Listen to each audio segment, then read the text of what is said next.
ಮಂಡ್ಯ ಲೋಕಸಭಾ ಚುನಾವಣಾ ಅಖಾಡ ದಿನದಿಂದ ದಿನಕ್ಕೆ ರಂಗೇರ್ತಾ ಇದೆ. ನಾಗಾಲೋಟದಲ್ಲಿ ಕಾವೇರ್ತಾ ಇದೆ. ಮೈತ್ರಿ ಅಭ್ಯರ್ಥಿ ನಿಖಿಲ್ ಕುಮಾರಸ್ವಾಮಿ ಪ್ರಚಾರದ ಅಖಾಡಕ್ಕೆ ಧುಮುಕಿದ್ದಾರೆ. ಇವತ್ತು ಮಳವಳ್ಳಿ ಕ್ಷೇತ್ರದಾದ್ಯಂತ ನಿಖಿಲ್ ಕುಮಾರಸ್ವಾಮಿ ಅಬ್ಬರದ ಪ್ರಚಾರ ನಡೆಸಿದ್ರು. ದಳವಾಯಿ, ಕೋಡಿಹಳ್ಳಿ, ಹಲಗೂರು, ಹಾಡ್ಲಿ ಸರ್ಕಲ್ ಸೇರಿದಂತೆ ಹಲವೆಡೆ ರೋಡ್ ಶೋ ಕೂಡ ನಡೆಸಿದ್ರು. ರೋಡ್ ಶೋನಲ್ಲಿ ನೂರಾರು ಜೆಡಿಎಸ್ ಕಾರ್ಯಕರ್ತರು ಭಾಗಿಯಾಗಿದ್ರು.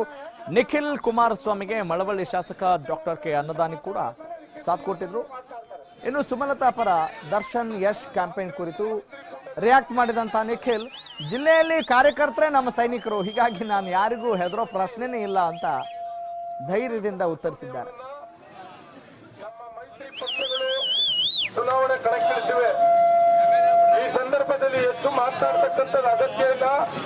ದಯಮಾಡಿ ಸನ್ಮಾನ್ಯ ಕುಮಾರಸ್ವಾಮಿ ಅವರಿಗೆ, ದೇವೇಗೌಡರಿಗೆ ರಾಜಕೀಯದಲ್ಲಿ ಮರುಜೀವ ಕೊಟ್ಟಂತದ್ದು ಮಳವಳ್ಳಿ ಮೀಸಲು ಕ್ಷೇತ್ರ ಅಂತಕ್ಕಂಥದ್ದನ್ನ ನಾವೆಲ್ಲ ಈ ಪಕ್ಷದ ನಾಯಕರನ್ನ ನಮ್ಮ ಆದಿಯಾಗಿ ಆ ಮಹಾಜನತೆ ಈ ಪಕ್ಷವನ್ನ ಸದಾಕಾಲ ಬೆಂಬಲಿಸಿರ್ತಕ್ಕಂಥ ಮಹಾಜನತೆ. ಪ್ರಭುತ್ವದ ವ್ಯವಸ್ಥೆಯಲ್ಲಿ ಯಾರು ಎಲ್ಲಿ ಬೇಕಾದ್ರೂ ನಿಲ್ಲೋ ಒಂದು ಹಕ್ಕಿದೆ.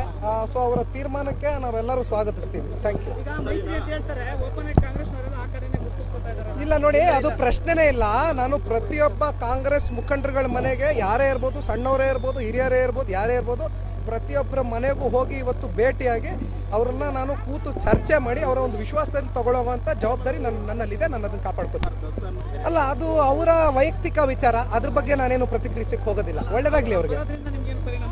ಇಲ್ಲ, ನನ್ನ ಕಾರ್ಯಕರ್ತರುಗಳು, ನನ್ನ ಸೈನಿಕರು, ಅವರುಗಳು ನನ್ನ ಪರವಾಗಿ ನಿಂತಿದ್ದಾರೆ.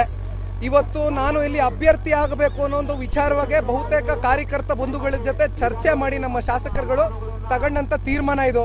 ಅವರು ನನ್ನ ಪರವಾಗಿ ನಿಂತ ಮೇಲೆ ನಾನು ಹೆದರ್ಕೊಳ್ಳೋ ಅಂತ ಒಂದು ಯಾವುದೇ ಕಾರಣಕ್ಕೂ ಹೆದರ್ಕೊಳ್ಳೋ ಅಂತ ಒಂದು ಪ್ರಶ್ನೆನೇ ಉದ್ಭವ ಆಗೋದಿಲ್ಲ.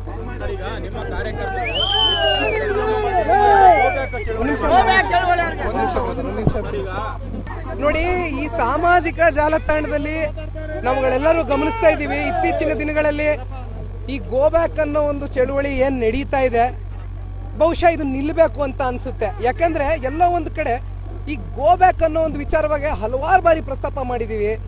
ನಾವು ಹಿಂದೆ ಹೋಗ್ಬೇಕಾ ಮುಂದೆ ಬರ್ಬೇಕಾ ಅನ್ನೋ ಒಂದು ವಿಚಾರವಾಗಿ ಮಂಡ್ಯದ ಮಹಾ ಜನತೆ ತೀರ್ಮಾನ ಕೊಡ್ತಾರೆ, ತೀರ್ಪು ಕೊಡ್ತಾರೆ ಅನ್ನೋ ಒಂದು ವಿಚಾರವಾಗಿ ಇವತ್ತು ಕಂಪ್ಲೀಟ್ ನಾನು ಪ್ರಸ್ತಾಪ ಮಾಡ್ಲಿಕ್ಕೆ ಇಷ್ಟಪಡ್ತೀನಿ ಈ ಸಂದರ್ಭದಲ್ಲಿ.